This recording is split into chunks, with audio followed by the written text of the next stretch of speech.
नमस्कार दोस्तों, मैं हूं आचार्य हरि सिंह शास्त्री। शिक्षा सनातन यूट्यूब चैनल में आपका हार्दिक स्वागत है।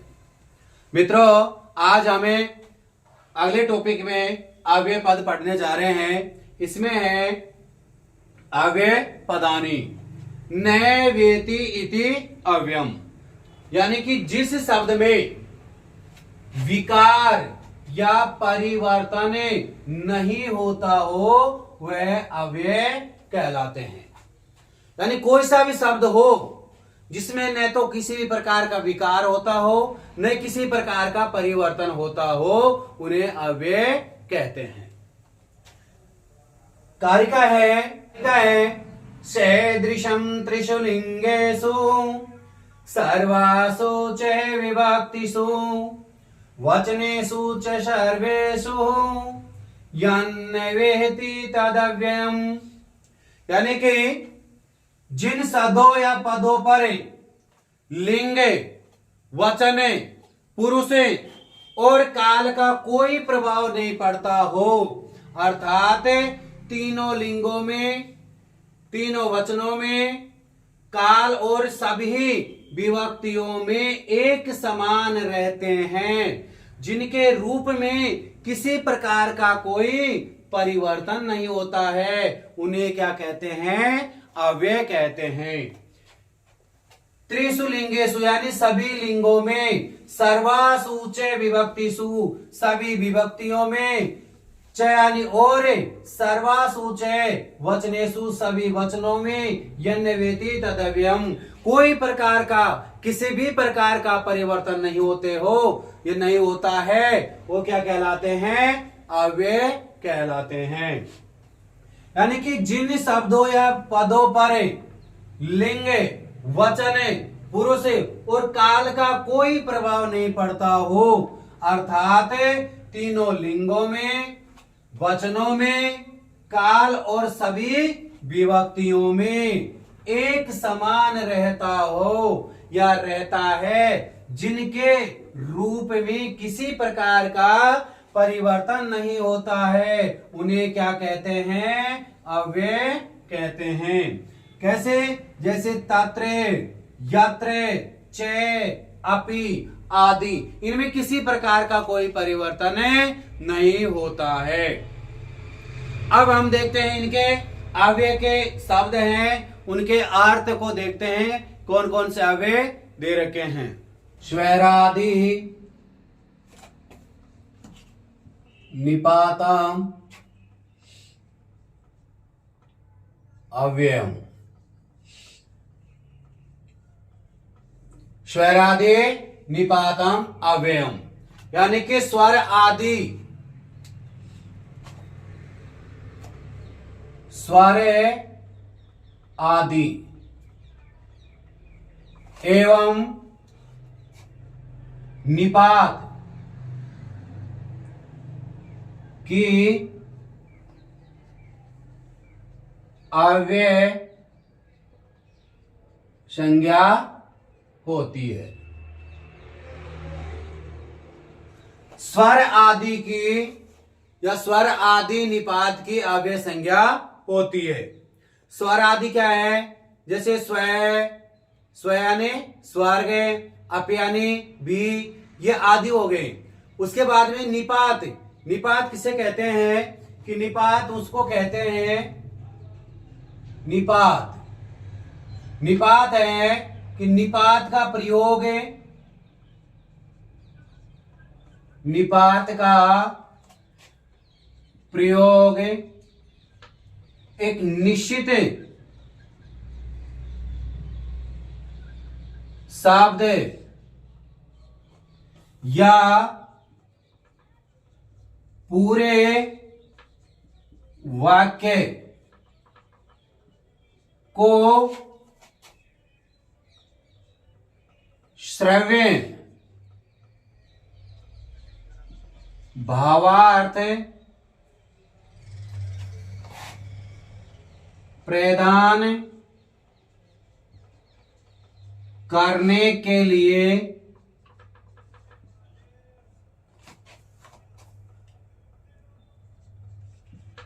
निपात शब्दों का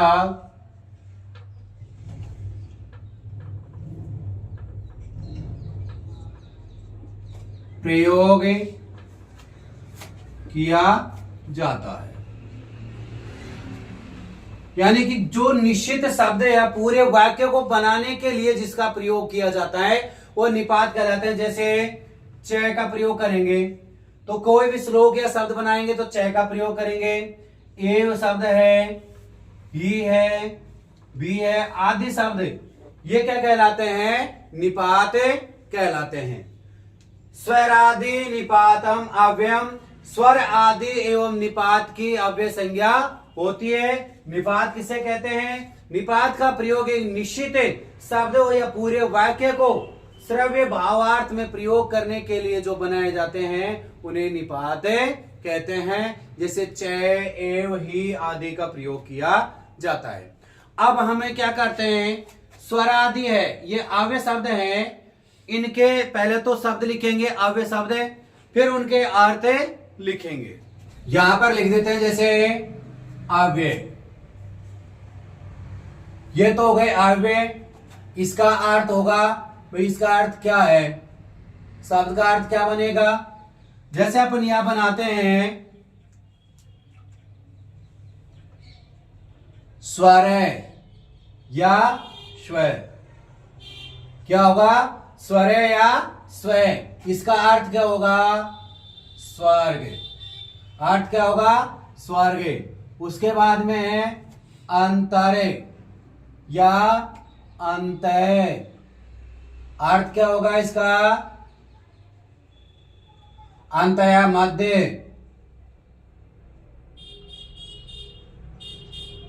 क्या होगा? मध्य।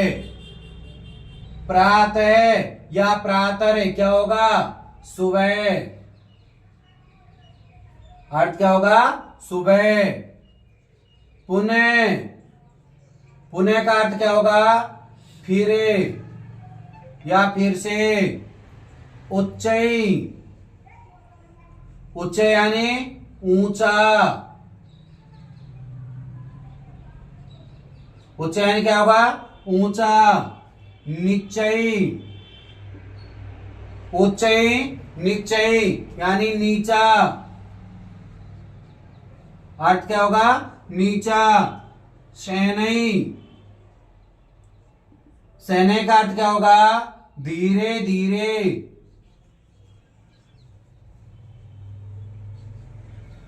धीरे धीरे, यह होगा रिते। अब रिते का अर्थ क्या होता है? रिते यानी होता है बिना, बिना नहीं करना है, बिना, बिना, ये बिना करना है। उसके बाद में है श्वय। श्वय, श्वय का अर्थ होगा आने वाला कल, आने वाला कल। श्वय का अर्थ क्या होगा? आने वाला कल। उसके बाद में है, इसका क्या होगा? बीता हुआ कल, बीता हुआ कल।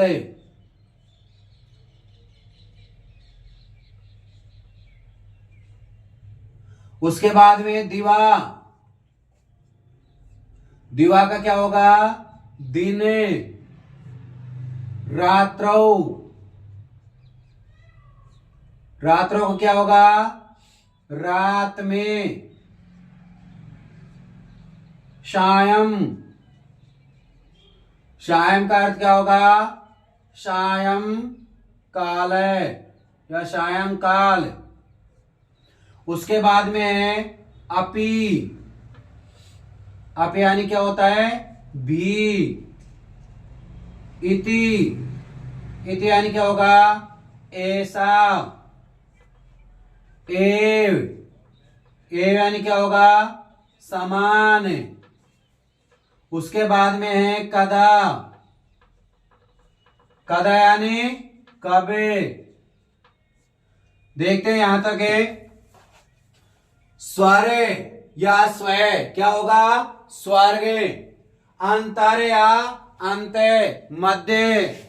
प्रातः, प्रातः सुबह, पुनः फिरे, उच्च ऊंचा, नीचे यानी नीचा, सैने मीन्स धीरे धीरे, रीते मीन्स क्या होगा बिना, स्व यानी स्व मीन्स क्या होगा आने वाला कल, है मीन्स क्या होगा बीता हुआ कल, दिवा मीन्स दिन, रात्रो मीन्स क्या होगा रात में, साय मीन्स क्या होगा सायंकाल, अपि यानी भी, इति मीन्स क्या होगा ऐसा, एव मीन्स समान, और कदा यानी कब। ये इनके अर्थ हैं। आगे देखते हैं। अगला होगा कुते। अगला क्या होगा कुते, और कुते का अर्थ क्या होता है कहां से, कुते यानी कहां से। उसके बाद में है नूनम, और नूनम का अर्थ क्या होगा, नूनम यानी होता है अवश्य या निश्चय, अवश्य या निश्चय। उसके बाद में है पुरा, और पुरा का अर्थ क्या होगा प्राचीन, या प्राचीन काल में, या पुराने समय में। मां का अर्थ होता है मत, मां का अर्थ क्या होगा मत। इतस्ततः, इतस्ततः का अर्थ क्या होगा इधरे उधरे, इधरे उधरे। यत, यत मीन्स क्या होगा कि, अत्रे, अत्रे तत्रे, अत्र तत्र का क्या होगा यहां वहां, यहां वहां। यात्रे और कुत्रे दो चलाएंगे अपने, तो यात्रे कुत्रे, तो क्या होगा इसका जहां कहीं, क्या होगा जहां कहीं। उसके बाद में है क्या होगा इदानीम, इदानीम यानी अबे। उसके बाद में है यदा कदा, यदा कदा का अर्थ क्या होगा कभी कभी। यथा, यथा तथा, जैसे वैसे। उसके बाद में सहसा, सहसा का अर्थ क्या होगा अचानक,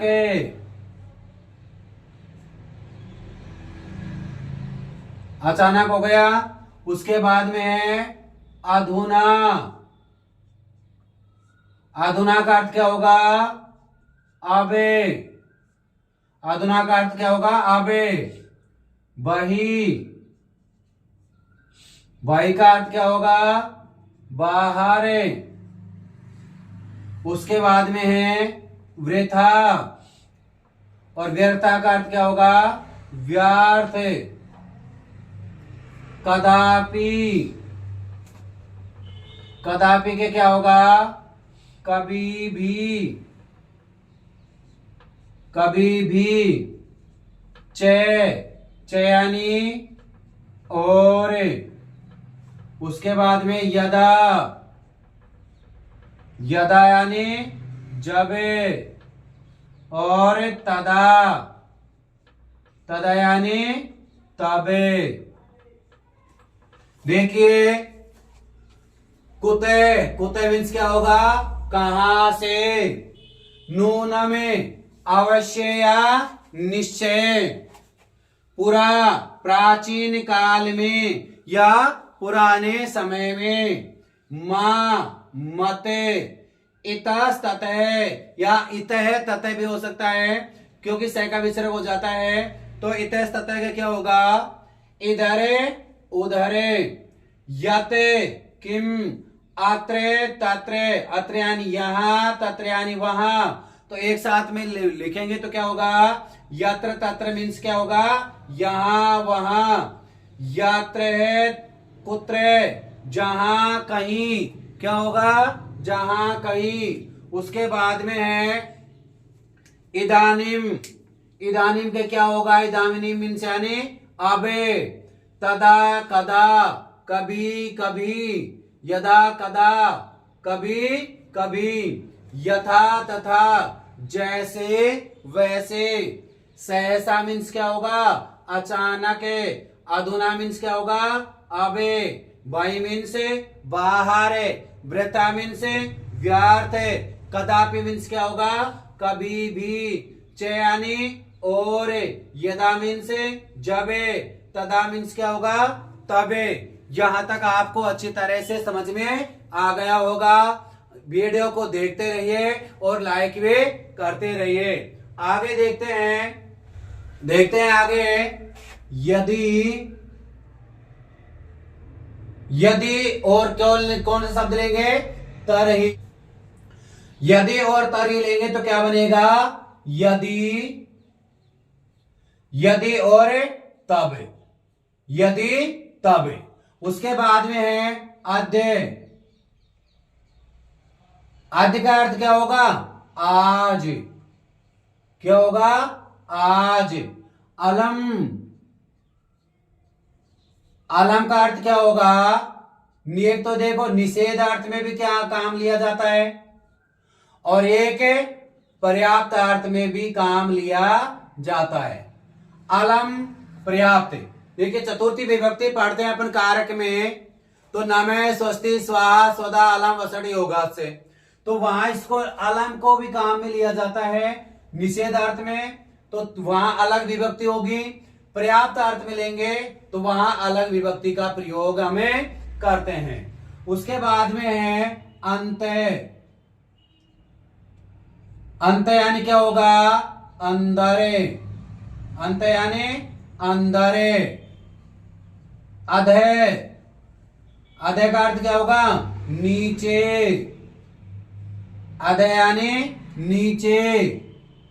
ऊपरी, ऊपरी का अर्थ क्या होगा? ऊपरे। ऊपर यानी ऊपर। पुनः, पुनः का अर्थ क्या होगा? फिर से। पुनः यानी फिर से। नमः, नमः यानी क्या होगा? नमस्कार करना। नमः यानी नमस्कार करना। उसके बाद में है दिक। दिक यानी धिक्कार। दिक यानी धिक्कार। खलु। अब खलु या किल दोनों का एक ही अर्थ होगा। क्या होगा? निश्चय। खलु या किल का अर्थ क्या होगा? निश्चय। उसके बाद में है तुष्णीम। तुष्णीम यानी चुप। क्या अर्थ होगा? चुप। विरता। वृथा का अर्थ क्या होगा? व्यर्थ। वृथा यानी व्यर्थ। समया। समया का समया या निकसा, इन दोनों का अर्थ क्या होगा? समीप। दोनों का अर्थ क्या होगा? समीप। ये हमारे अव्यय पदों के अर्थ, सामान्य अर्थ बताए हैं। यदि, तरही, यदि, तबे, आद्य मीन से आज, अलम निषेध या पर्याप्त, अंत मीन्स क्या होगा? अंदर, अद्य यानी नीचे, ऊपर यानी ऊपर, पुनः यानी फिर से। फिर उसके बाद में है नमः, नमस्कार करना, दिके, धिक्कार। खलु या किल दो है यहाँ पर। खलो और किले, इसका अर्थ क्या होगा? निश्चय। तुष्णिम चुप, और उसके बाद में व्यर्था, व्यर्थ है। समय या निक्सा, इन दोनों का अर्थ क्या होगा? समीप या निकट होगा। अब हम क्या करते हैं, एक एक शब्द के वाक्यों में प्रयोग करके बनाएंगे, अनुवाद के साथ में बनाएंगे कि यहाँ पर कैसे एग्जाम में पूछे जाते हैं। उसके बाद में हमें प्रश्न निर्माण करके अगले वीडियो में बताएंगे। तब तक के लिए धन्यवाद।